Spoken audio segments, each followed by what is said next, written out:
Sinusuri na ng mga otoridad ang magkabilaang paratang ng pananakit sa pagitan ni Michelle D at dating driver ni Rihan Ramos. Ang detalye sa Agenda Weekend Report ni Ryan Reloban ng Abante.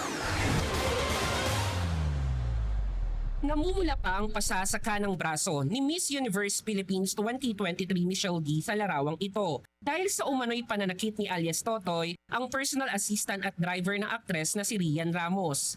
Ang nasabing litrato ay kuha ng nagpablatter si D sa barangay Urdaneta sa Makati City noong January 18, 2026 ng alas 5 na madaling araw laban kay alias Totoy. Patay sa report na nasabing barangay, sinabi ni D na sinaktan umano siya ng driver dahil nagbanta raw ang beauty queen na ire-report siya sa mga otoridad dahil sa umano'y pagnanakaw.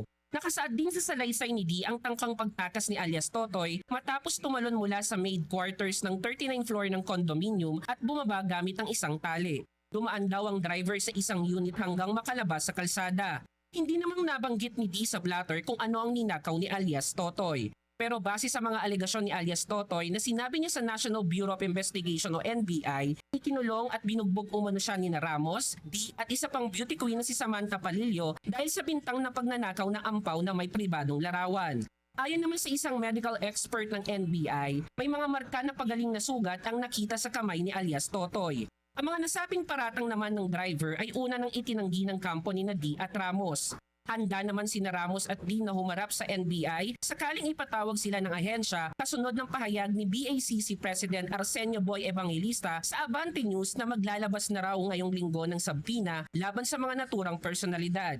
Sa ipinadalang mensahe ni Attorney Maggie Abrian Garduque sa Abante News, sinabi niya na tatalima sila sa subpoena at maghahain ng counter affidavit. Handa na rin anya ang mga ipipresenta nila ng mga ebidensya laban kay alias Totoy.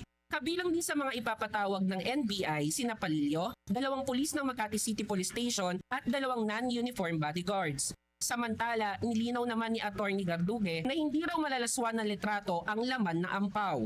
Bukas naman ng alas 8 ng umaga, muling babalik si alias Totoy sa NBI para sa pang-apat na case build-up at investigasyon hinggil sa nasabing insidente. Para sa Agenda Weekend, Ryan Reloban, Abante.